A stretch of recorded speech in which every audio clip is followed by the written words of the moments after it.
हूबहू वैसी ही जैसी वो पेंटिंग में थी। रत्नावती के सुंदर रूप को देख राहुल बेसुध हो गया। रत्नावती भी राहुल को सिर से पांव तक देख हैरान थी और चारों ओर देखने के बाद आखिर उसने राहुल से पूछ ही लिया, कौन हो तुम?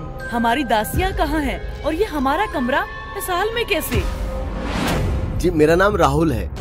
राजकुमारी जी आप मुझे नहीं जानती, पर मैं आपके बारे में सब कुछ जानता हूँ।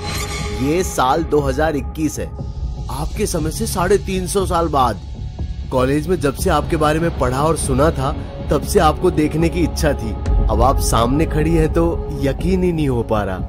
यकीन तो हमें भी नहीं हो रहा कि समय की धारा के पार हम वापस कैसे जीवित हो गए। राजकुमारी रत्नावती, मैं आपसे बहुत प्यार करता हूँ। क्या आप मुझे स्वीकार करती हैं? राजकुमारी बिना कोई शब्द कहे अपना हाथ राहुल के सीने से होते हुए उसकी गर्दन पर ले गई और उसे प्यार से गले लगा लिया। कुछ देर बाद रानी रत्नावती और राहुल कमरे के बाहर बैठे बातें कर रहे थे। इतने सालों में क्या क्या बदल चुका है बाहरी दुनिया में। क्या आज भी औरतें और लड़कियां घूंघट ओढ़कर नदी से पानी लेने जाती हैं? क्या आज भी राजकुमारियां पालकी में सफर करती हैं? और मुगलों को क्या हमने हरा दिया? अरे राजकुमारी जी, जमाना बहुत आगे बढ़ चुका है। पानी अब नल से आता है और एक जगह से दूसरी जगह जाने के लिए कार, बाइक और प्लेन से आना जाना होता है। और तो और कबूतर की जगह लोग अब फोन का इस्तेमाल करते हैं। और मुगलों को तो अंग्रेजों ने हराया और फिर हमने लड़कर अंग्रेजों से आजादी पाई। वैसे राजकुमारी, आपके हाथ इतने कठोर और झुर्रियों से भरे हुए क्यों हैं? वो दरअसल हमें एक चर्म रोग है। सुनो राहुल, हम एक बात जानने को आतुर हैं। अगर आपको कोई आपत्ति ना हो तो क्या आप हमें बता सकते हैं?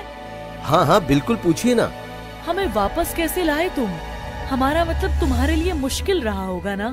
हाँ थोड़ा मुश्किल था, पर राजकुमारी जी आपके लिए तो पहले तो कुछ ग्रंथ और काले जादू की किताबें पढ़ी और फिर आखिरकार एक ऐसा मंत्र मिला जिससे कामना पूर्ण करने वाली यक्षिणी को बुलाया जा सकता है। हमारी भी एक कामना है, क्या हमारे लिए उस यक्षिणी को बुला सकते हो?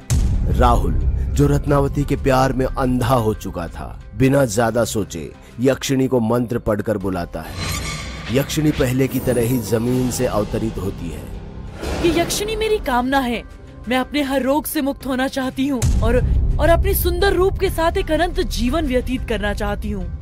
जो मांग रही है वह अनंत जीवन एक अनंत श्राप भी बन सकता है, लेकिन अगर यही चाहती है तो जा, दिया तुझे लंबे समय तक चलने वाला सौंदर्य जीवन का वरदान। इस यक्षिणी का एक ही नियम है, कामना के बदले आत्मा। ए यक्षिणी, तू भूल रही है, तुझे बुलाने वाला मैं हूँ और रत्नावती की जिंदगी के बदले अपनी प्रेमिका स्वाति की आत्मा की बलि चढ़ा चुका हूँ। अब और कोई बलि नहीं मिलेगी, इसलिए चुपचाप से जो रत्ना मांग रही है उसे दे और चलती बन। जो अपनी प्रेमिका का नहीं हुआ वो मेरा क्या होगा? मेरी बलि स्वीकार कर यक्षिणी। इससे पहले कि राहुल कुछ समझ पाता, रत्नावती ने एक टेबल के नीचे से खंजर निकाला और राहुल के सीने पर निशाना लगा। इतनी जोर से फेंका कि राहुल की आखिरी सांस भी उसके हलक में ही रह गई। यक्षिणी भी राहुल के गर्म शरीर से निकली रूह को लेकर कमरे से गायब हो गई। समय बदल जाता है मगर मर्दों की नीयत नहीं। तुम मर्द जात बस दिखते बलशाली हो, लेकिन अंदर से कमजोर और खोखले होते हो। आखिर तुम्हारे साथ भी वही करना पड़ा जो बालूनाथ के साथ करने पर मैं मजबूर थी। 350 साल पहले भानगढ़ के राजा की इकलौती बेटी राजकुमारी रत्नावती बेहद सुंदर और मनमोहक थी, लेकिन फिर भी एक चीज जो आम जनता की नजरों से छुपी हुई थी और वो था उनका चर्म रोग। राजकुमारी थी तो 23 वर्ष की, लेकिन उसके हाथ छूने पर पत्थर से कठोर और पास से देखने पर झुर्रियां दिखती थी। ये विचित्र चर्म रोग जो बाएं हाथ से शुरू हुआ था और अब उसके दोनों हाथों पर फैल चुका था और इसके पूरे शरीर पर बढ़ने के आसार भी थे। अगर राजकुमारी को कोई इससे मुक्ति दिला सकता था तो वो था साधु बालूनाथ, जो भानगढ़ से कुछ दूर एक पहाड़ी गुफा में तप किया करता था। राजकुमारी जब अपनी दासी के साथ बालूनाथ की गुफा में पहुंचती है तो दोनों बालूनाथ को देखकर डर जाते हैं। फिर भी हिम्मत कर राजकुमारी ने उसको सब कुछ बता दिया, लेकिन बालूनाथ ने राजकुमारी की एक नहीं सुनी।